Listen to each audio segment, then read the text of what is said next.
the fame. Paid attention how you change. You know that I never change. Know that you ain't feeling my pain. Yeah. 2016, I got locked up. We don't need no cameraman. If Kavis ain't shooting that bitch, that shit getting shot. Yo, what it do? It's your boy Kavis TV, man. We back with another video. We back with another reaction video. In today's video, we got the making, the cast. We got Tim Duncan. Y'all know how Tim Duncan was, man. So we got Tim Duncan today. You know what I'm saying? If you're new to the channel, man, make sure you like, comment, subscribe, man. Comment with video or what athlete or what basketball player you want me to react to, or football player. So we doing it both, or hockey. Or whatever, we doing it all, baby. But yeah, man, leave a like, leave a comment, and subscribe. That's it, man. And subscribe. Let's get into this video, man. Basketball is special. The size of the court and the lack of pads or helmets give fans the most intimate experience of a team sport that exists. And because of the different styles that basketball allows for, players develop their own distinct identities and signature styles through their creativity, flair, and athleticism. And although no player succeeds alone, the scoring volume and two-way nature of the sport give individual stars a nearly unprecedented amount of control over the flow and outcome of a game. For this reason, players are constantly compared to their peers and to the legends of the past in order to answer the most hotly contested question in the sport: who's the greatest to ever do it? For many, the question's redundant. They believe in only one right answer: their answer. Others might have their own personal stance, but acknowledge one or two alternatives. But I believe that there's much more nuance to the question of greatness and more answers to it than you might think. By my count, there are 8 players in NBA history that have a substantial claim as the GOAT. It's a subjective thing, though. I can't give you a definitive answer. All I can do is make the case. So today, I'll be making the case for Tim Duncan as the greatest basketball player of all time.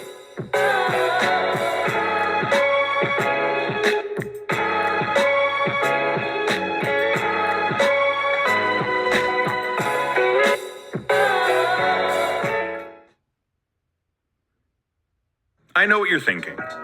No way. There's no chance that Tim Duncan is the GOAT. He's not even the best player of his generation, you might say. You're thinking that there's no way that Duncan belongs in the same company as some of the other players in this series. And if you believe that, there's probably 3 things that you'll bring up as I make this argument. 1, his second act. If you're the kind of person who rates players through spreadsheets, his career in the 2010s is statistically underwhelming. 2, his peak. You might say that Duncan never had a real peak, where he was the most dominant player in the league, night in and night out, like someone like Shaquille O'Neal was. And 3, Greg Popovich. Duncan has always had Pop, one of the very best coaches of all time, in his corner. I hear you, and I promise to address those throughout this video as they become relevant. Let's start with the big picture stuff. Duncan was a 5-time NBA champion, a 3-time Finals MVP, 2-time regular season MVP, 15-time All-Star, and he made 13 All-NBA teams and 15 All-Defensive teams. Those 5 championships are more than Larry Bird or Wilt Chamberlain won. His 15 All-Defensive selections are the most of anybody ever. His 15 All-Star appearances are tied for 3rd all time. He has as many regular season MVPs as Kobe and Shaq combined, and only Michael Jordan and LeBron James have more Finals MVPs. Don't forget about his college accomplishments, though, because remember, Duncan came out of Wake Forest after 4 years, despite people like Jerry West, who said he could have been the #1 pick if he had left after his sophomore year. Instead, by the end of that collegiate career, he was a 3-time Defensive Player of the Year, 2-time ACC Player of the Year, 2-time Consensus All-American, and was the National Player of the Year his senior season.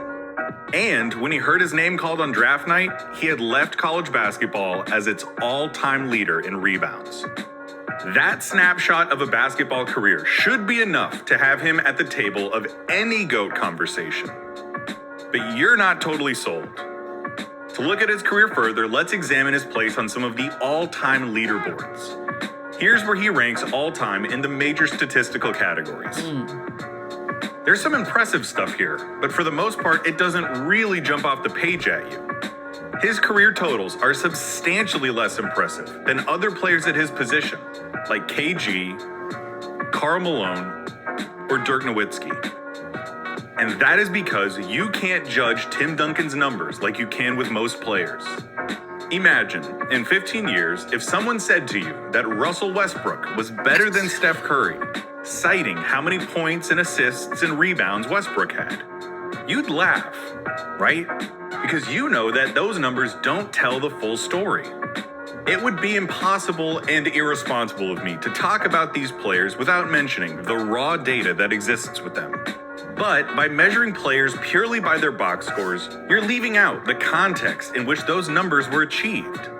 The context that makes those numbers meaningful. Such is the case with Tim Duncan, whose success and greatness transcend a box score. You can't judge Tim Duncan with numbers alone. The fact of the matter is that if you ran a team and you could pick from any NBA player to ever play the game, and your goal was to set your team up for success, you would pick Tim Duncan. Facts. For one, you have his play on the court, and we are going to talk about some numbers here for a little while. Offensively, he was dominant through the first 10 years of his career. From 98 to 08, he averaged 21.5 points, almost 12 rebounds, and 3 assists a game, while playing on one of the slowest teams in the league. In those 10 years, his teams never once ranked in the top half of the league for pace. Adjust his stats for pace and look at his numbers per 100 possessions, and you're looking at a big man who was every bit as productive as any other offensive player in the league. You already know about his skill set. He was, after all, the big fundamental. He could pass out of double teams, face up and break down the defense with surprising agility, consistently knock down shots from the elbows, and torch any big man in the league with his array of moves in the post and subtly imposing physicality. He could masterfully run a pick and roll with any guard with working limbs. And of course, he had his signature bank shot, one of the most consistent and reliable shots of all time, right up there with Kareem's skyhook and Dirk's fadeaway. Those skills never deteriorated throughout his career, save perhaps his final year. And that's where I want to tackle the idea that his second act was unexceptional. His scoring numbers dipped in his last 8 years, never averaging over 20 points a game again. But as the Spurs offense became more collaborative and free-flowing, Tony Parker and Manu Ginobili shouldered more of that scoring burden as Duncan aged. His shot attempts fell, though he remained efficient. His skills hadn't waned. The Spurs just didn't need him to score 28 points every night. He retained his role as leader and contributed in other facets of the game. That's why, in 2013, at the age of 36, he became the oldest player ever named to an All-NBA first team.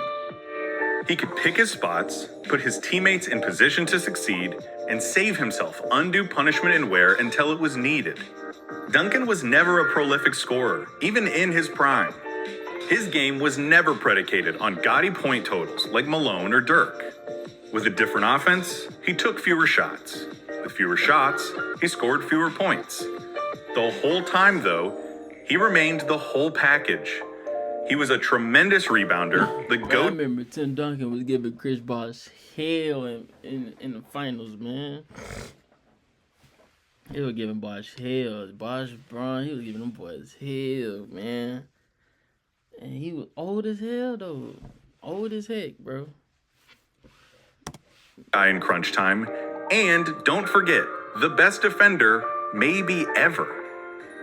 That's what hurts his stats more than anything. The lack of flashy numbers for defense outside of blocks and steals. It's so hard to measure how much a drive was cut off because of his presence, or how much a shot was altered because of his contention. There are some advanced metrics that attempt to do this, and although it is an inexact science, stats like defensive rating, defensive win shares, and plus-minus numbers do an admirable job of capturing the game's best ball stoppers. Duncan's place in those metrics is unmatched. These metrics, along with his record 15 defensive selections, serve as a testament to how Duncan thrived when the opponent had the ball. Nate Silver's 538, a website that works with data and statistical analysis in every realm from politics to sports, published this article by Neil Payne. In it, Payne crunches several data points to come up with a player's WAR value, or wins above replacement.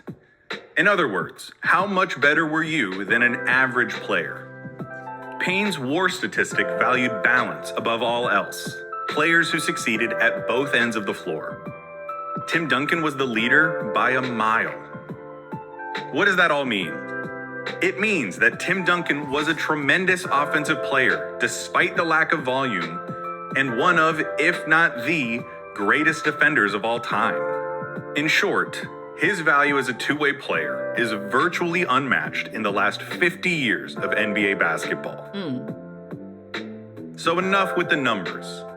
I want to talk about Tim Duncan when it mattered the most, the playoffs. And I want to use this time to dispute the idea that he doesn't belong in the GOAT conversation because he never had a transcendent peak. Look at any numbers, read any article, talk to any fan who paid attention to the game at the time, and you will come to the same conclusion every time. Tim Duncan was a killer in the postseason. Nearly all of his most memorable performances came in the playoffs, and more often than not, came in crucial games when his team needed him most.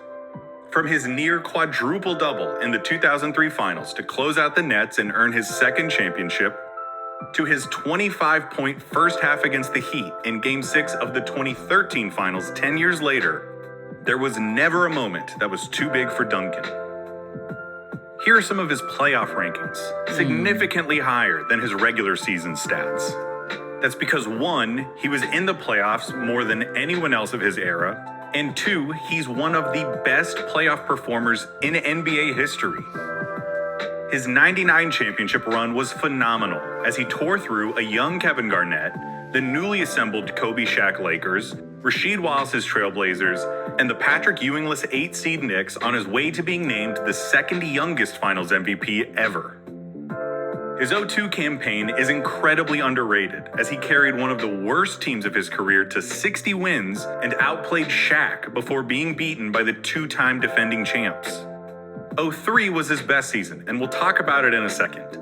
Just know that his running mate David Robinson averaged 8.5 points and 8 rebounds in the regular season, and that Duncan's win shares in that playoff run remained the most of anyone in a single postseason. In the mid to late 2000s, Duncan's teams remained fixtures in the playoffs against competition like Dirk's Mavs, Nash's Suns, and Kobe's Lakers.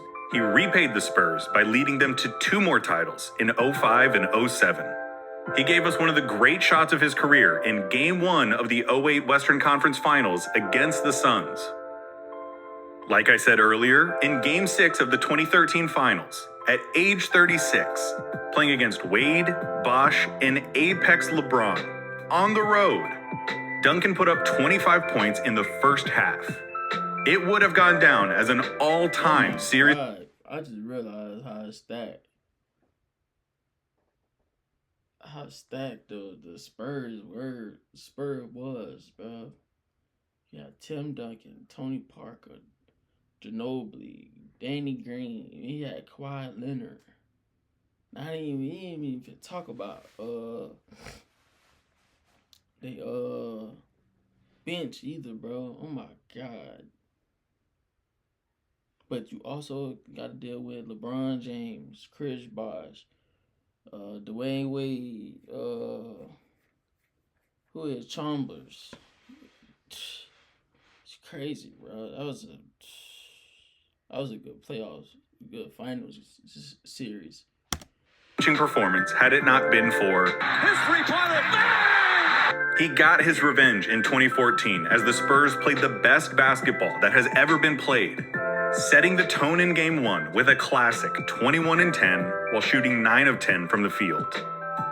And as his last playoff hurrah, trying to defend the title at the ripe age of 38 in Game 7 of a first-round series against the Clippers, Duncan reached all the way back and put up 27 points and 11 rebounds, Bro, I used to sinking hate when he crucial do free that, throws bro. to tie it before Chris Paul nailed a dagger. The same Tim Duncan that was giving the business to a 22-year-old Kevin Garnett was the same Tim Duncan that was taking a 26-year-old DeAndre Jordan to school. He was ready to win championships from the day he entered this league to the day he left it. And I think that's why his peak is used as an argument against him. The fact that his championship window lasted his entire 19-year career and that his teams were always somewhere between 50 and 60 wins means that it's hard for any one of them to stand out from the rest. And for some unfathomable reason, being consistently great is less of an accomplishment than being great for a short stint. But if any of them do stand out, it's his 2003 season. After leading his team to 60 wins and his second consecutive MVP, Duncan eviscerated everything in his path as he tore through the playoffs. He upended the Suns, ended the Lakers' 3-year reign as champions, and outdueled Dirk before absolutely torching the Nets in the finals. By the time he was holding the trophy, it was clear, beyond a shadow of a doubt, that Duncan was the league's best, most complete player. Listen, I'd be lying if I said that Duncan's peak was higher than Shaq's. Shaq is the most dominant physical force since Wilt Chamberlain. But even still, there has never been a player at his position who has come anywhere near the apex of Timothy Theodore Duncan. The truth is that Shaq was so much more of a spectacle. To watch Shaq at his peak was unlike anything else. To see someone of his size and stature move so powerfully and fluidly is still something of a miracle. To see Duncan at his peak was a lot like seeing him 7 or 8 years later. He was just a little faster, a bit stronger, and a touch quicker. But do aesthetics equal superiority? I'd say no. And although Shaq in his prime was certainly a more dominant offensive player, there was never a time when he could match Duncan's abilities as a defender, leader, or teammate. The two are antitheses of each other. Shaq loves fame. Duncan loathes it. Shaq would sometimes show up to training camp out of shape, often battled with his co-stars, and finished his career having played for 6 different teams. Duncan took great care of his body, cemented himself as the cornerstone of his franchise, and as one of the most celebrated teammates in NBA history. Shaq cared a little too much about what everyone thought about him, while Duncan couldn't have cared less. And while I'm at it, addressing these points of criticism, let's go ahead and tackle Pop. He would be the first one to tell you that he wouldn't be here without Tim Duncan. For one, Duncan can play any style of basketball in any era. You want to go old school? Slow pace, dump it off to the big man down low, let him bang and be solid on defense? Titles. Remove the hand checking and illegal defenses, increase scoring, and start moving toward the perimeter? Titles. And when the league went small ball, the pace exploded, and shooting and ball movement became more important than anything, the Spurs posted the largest margin of victory in NBA Finals history. Second, he can play with any team. Honestly, has any superstar done more with less? Jordan had Pippen his entire run and Rodman for the last half. Bird had McHale and Parrish, Wilt had West and Hal Greer, Russell had Cousy, Jones, and Havlicek, Magic had Kareem and vice versa, Kobe had Shaq and vice versa, and LeBron's had Wade, Kyrie, and Anthony Davis. Duncan's best teammates, Tony Parker and Manu Ginobili, combined for 3 third-team and 3 second-team All-NBA appearances. They're great players, and they're both in the Hall of Fame, and not to take anything away from them. But Duncan's most important running mates are the only ones that I've mentioned who weren't on the NBA's 75th anniversary team. Third, and most importantly, Duncan forged the culture of the Spurs.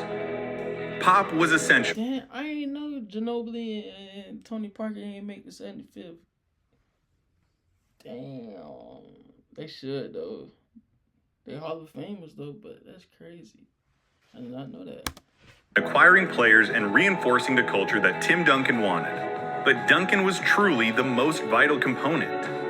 The NBA is a star-driven league. And finding a great player who hasn't gotten a coach fired is like finding a good Star Wars movie. They're few and far between. Not only did Duncan not get Pop fired, he let Pop coach him harder than any superstar has ever been coached. If Tim had ever thought to himself, you know what, I don't feel like getting my chops roasted in front of everyone today because I didn't box out right in practice, he could have gone right to R.C. Buford and Pop would have been gone. End of story. But Tim understood what Pop was about and trusted him enough to be mentored in an unprecedented way. He set the example for his teammates that no one is immune to criticism and that it is expected of everyone to leave their egos at the door. In 2017, the Spurs SB Nation blog Pounding the Rock spoke to Sam Walker, author of The Captain Class, a book that examines winning culture in sports, from field hockey to rugby.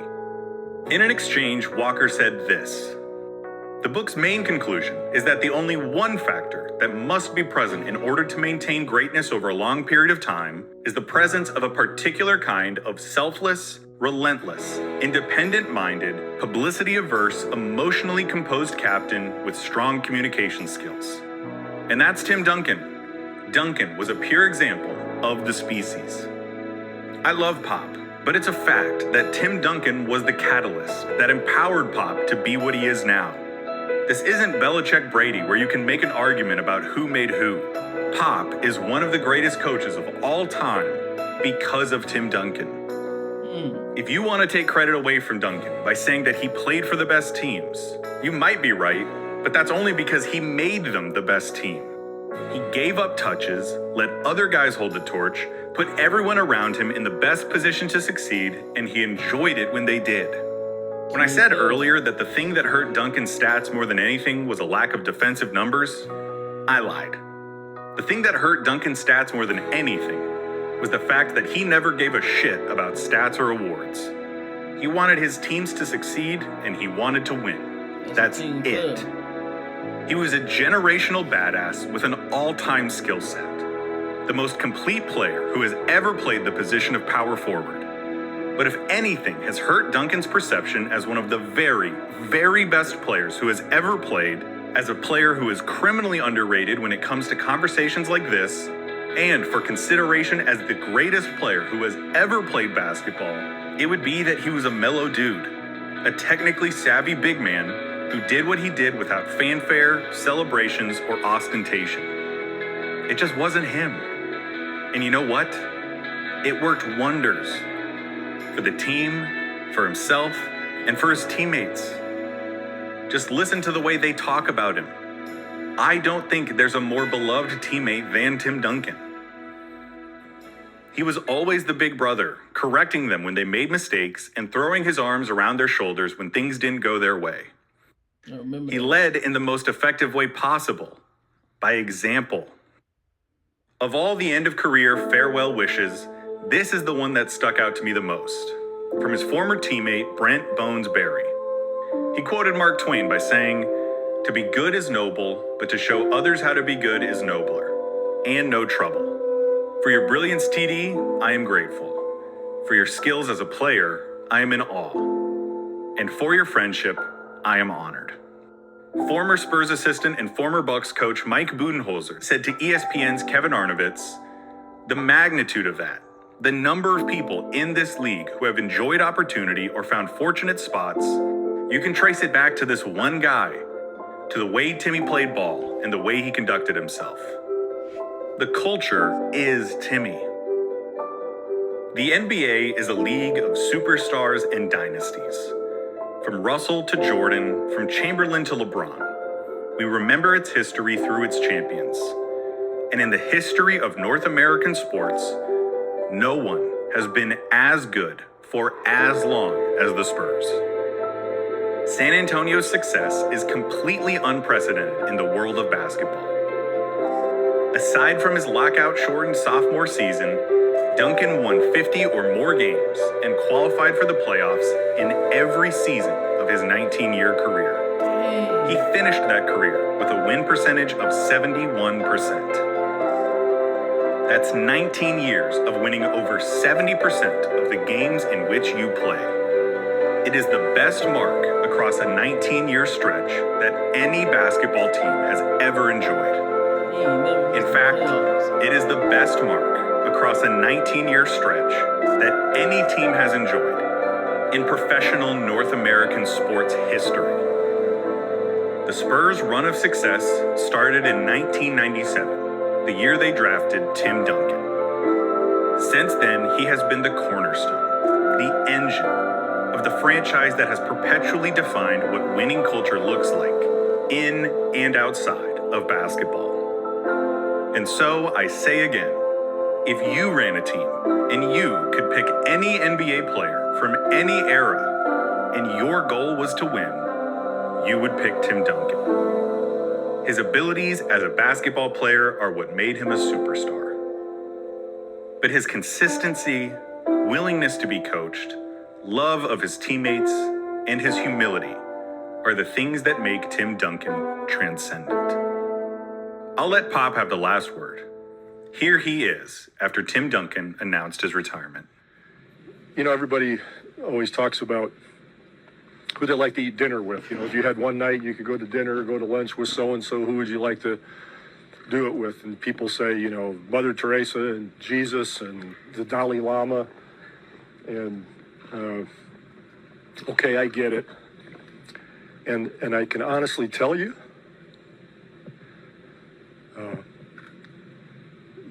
my dinner would be with Timmy. And it would be because he's the most real, consistent, true person I've ever met in my life. Hey man, if you enjoyed this video, man, make sure you like, comment, subscribe. I will be doing more making the cast videos, reactions, so just let me know who y'all want. Well, it depends on what he did, if he did all making the cast. But if you enjoyed this video, man, leave a like, leave a comment, leave a subscribe, man, or subscribe to the channel, man. I'll see y'all next video. Yeah.